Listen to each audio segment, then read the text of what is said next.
And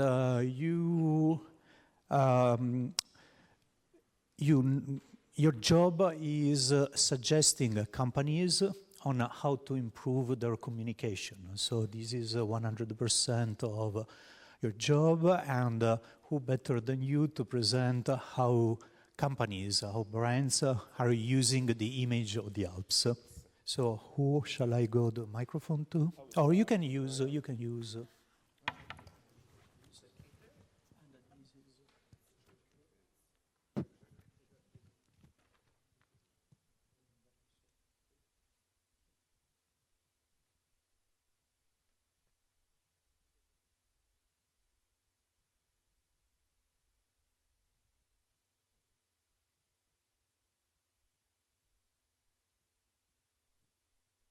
Okay, so good afternoon, everyone. We're glad to be here. And to start this third roundtable, we would like to focus a little bit on a topic that we believe is very important as AlpTextyles partners. So basically, the importance of Alpine symbolism.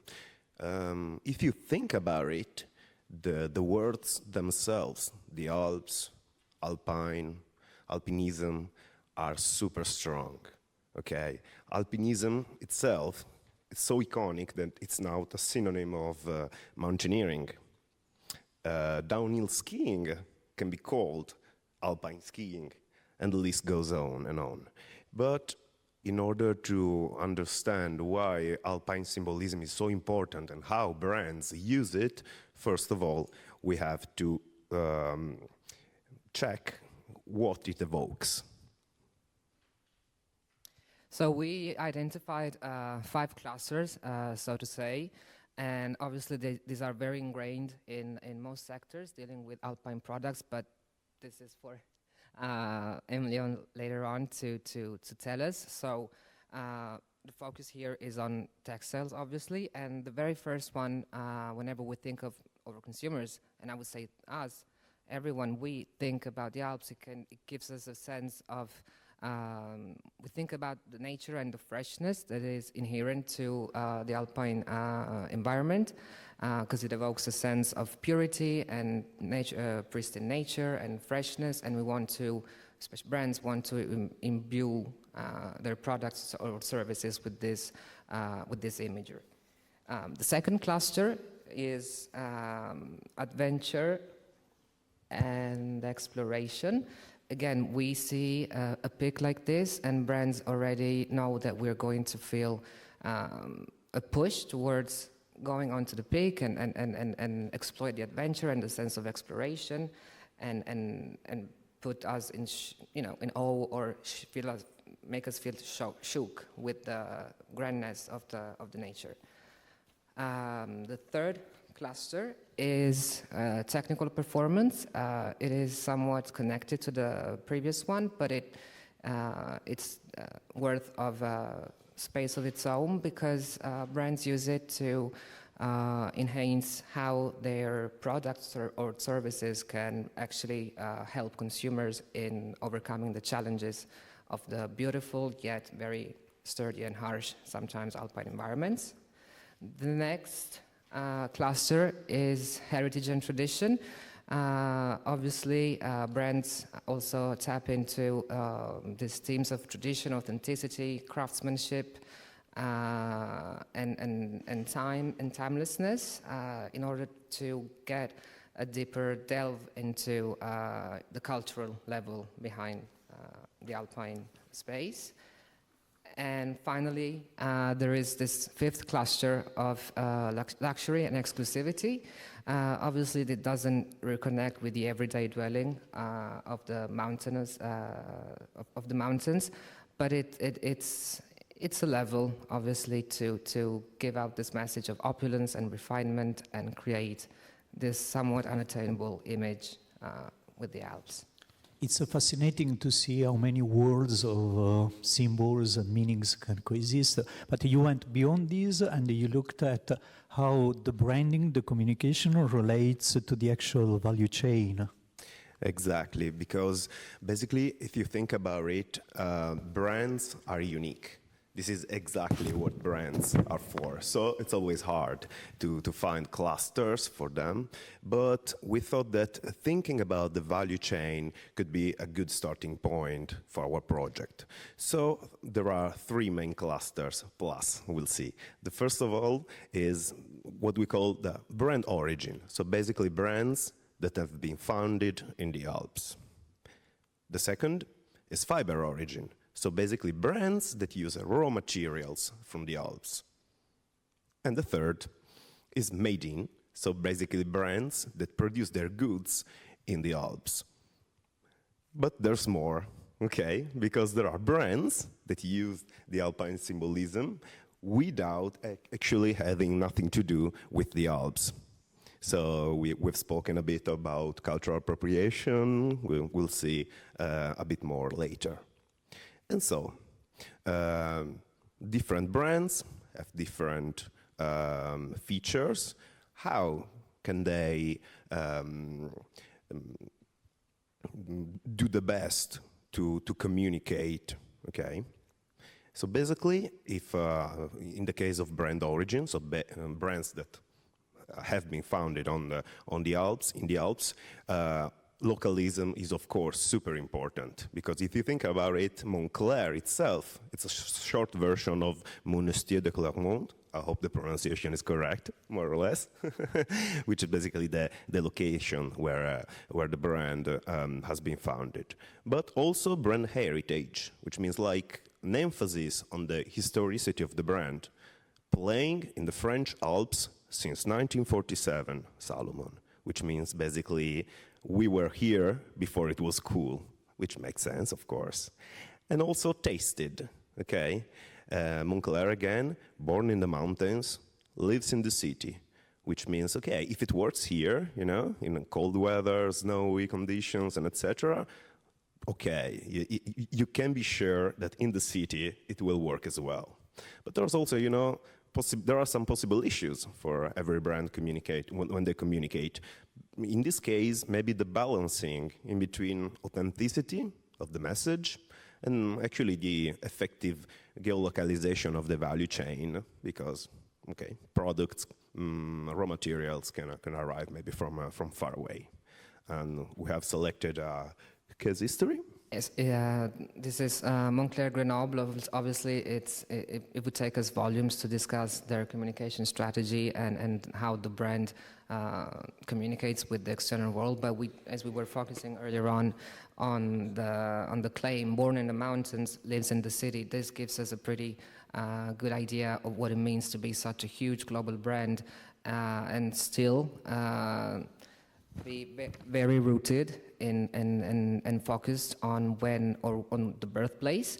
And we also noticed that in their communication, despite all the perhaps sometimes critiques that there have been in the past, they're now very much clearer about their supply chain, for instance. Their reports are really clear in stating and informing the public that Montclair is born in the mountains, as its claim says, but that doesn't necessarily mean that the whole production happens in the mountains. So they are counterbalancing the fact that much of the supply chain is outsourced to different parts of Europe, or if not the world, and they have consumers focus instead on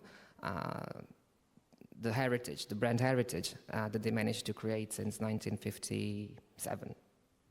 And again, if you see, and again, discussing, you know, the 5 clusters that we were talking about earlier on, you'll see when you think of Montclair, what you think of now. There is a lot of technical performance, there is heritage and tradition, but then top of mind perhaps is, you know, the luxury and exclusive sense and aura that Montclair has built around its brand. I also would like to add that, for example, in this instance, you can see that adventure and technical performance are not the same thing, because you can have technical performance in environments that are different from nature and explorative landscapes. So, second cluster is fiber origin. So, of course, you know, the Alps are a symbol of pristine nature, something that must be protected, of course. And so, yeah, it's easy to understand that this perfect environment translates into quality materials. It's easy to communicate this. But also, you know, we've noticed that in the case studies that we analyzed, that there's like they give a lot of importance on showing that they are up to date with certifications and international standards. And what is the issue here is that the consumer might automatically think that if the raw material comes from the Alps, also the production is done there. But this is not always true. And it can be sometimes more difficult to admit that a brand is not using the local workforce. This can be even more difficult at admitting that they are not using the local materials. So transparency, we'll see, it's an important pillar. And here we have another very comprehensive case study, Salewa. This is, like Alessandro was pointing out before, this is instead a reverse case to Moncler when it comes to technical performance paired with adventure and exploration. But I'll get there in just a second. So we were analyzing the communication that Salewa is doing also, and especially digitally, they're very strong digitally as well. And if you look at their website, you'll see that there is a lot of transparency and a huge focus on the origin of the fibers in terms of data and in terms of also creativity. A lot of their lines are literally based on the fiber that they use. So you'll have Alpine hemp, you'll have Tyrol wool.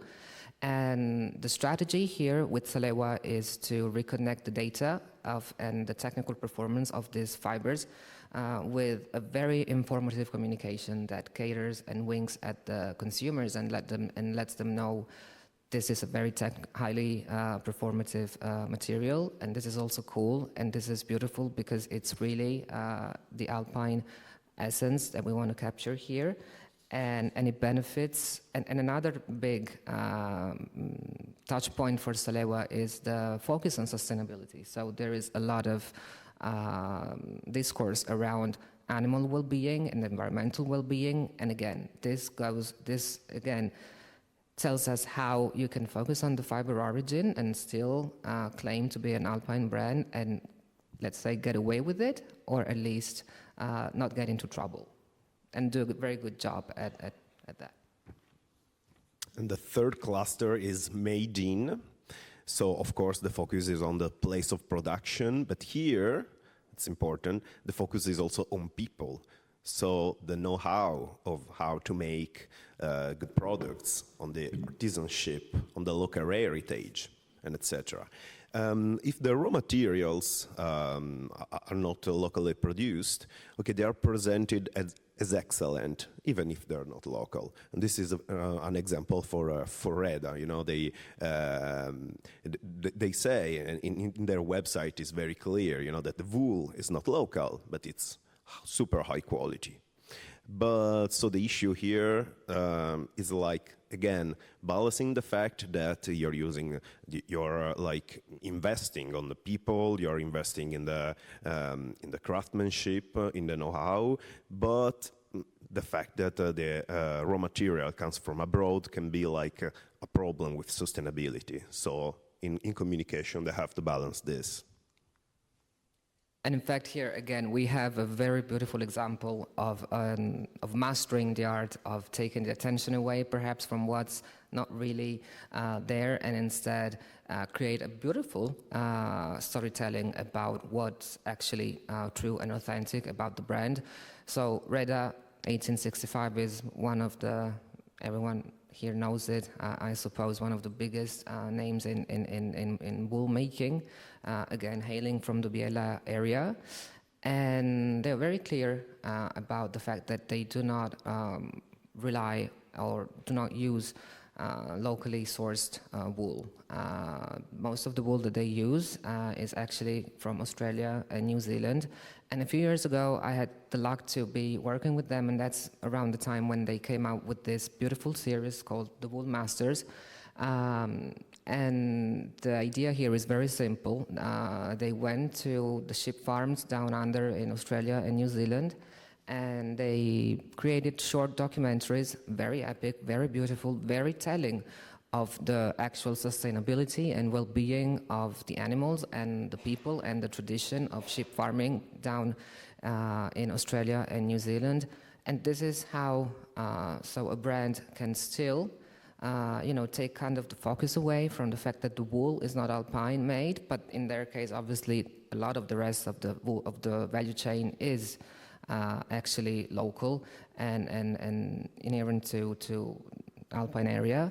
And so here, Reda is really a beautiful case of matching that heritage and tradition of sustainable practices in wool sourcing and the luxury and exclusivity of using those very high quality materials for a product that is made in Italy, made in Biella, made in the Alps, and really tells an Alpine story.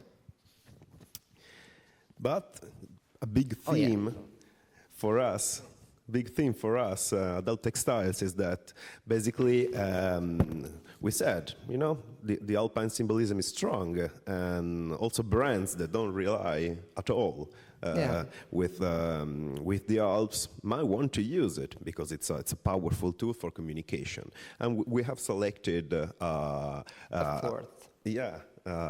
campaign from Zara, which of course has nothing to do with the Alps, that is exactly using all the images we said before, like inspired by the raw beauty and geometric shapes of these epic mountains.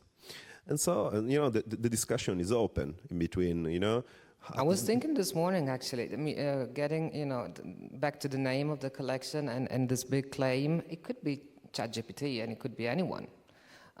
There is a real clear pattern here. If you think about just the wording, that's my job in the agency, to really take care of the wording and the words, but this is very clear and very simple.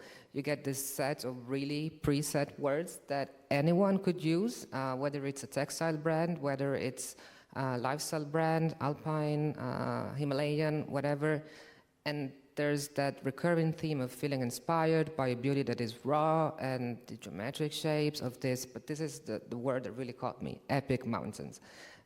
For lack of better words, they just said epic mountains. And this is basically all they know about the Alps, maybe. I don't know. We don't know, but again, it's... did it work? We didn't go into the data of the sales of the collection, but it's really a good example of, and they're not the only ones. Global or none, anything really goes. And so let's go towards the end of our little speech. So basically, a few takeaways towards better communication. The first of all, of course, is respect about the symbols and trying to avoid cultural appropriation. The second is involvement, and it's something that we've seen a lot today, like involving local communities. Also, trying to give something back to them. It's not only about asking for permission, but it's like sort of collaborating. It's knowing deeper what you're talking about if you are a brand you want to use Alpine symbolism. And also, last but not least, transparency. So brands should be clear about their value chain, about what they offer, and not only because it's morally important, but also because we've noticed that it has a bigger impact, especially for consumers. Thank you. Thank you very much.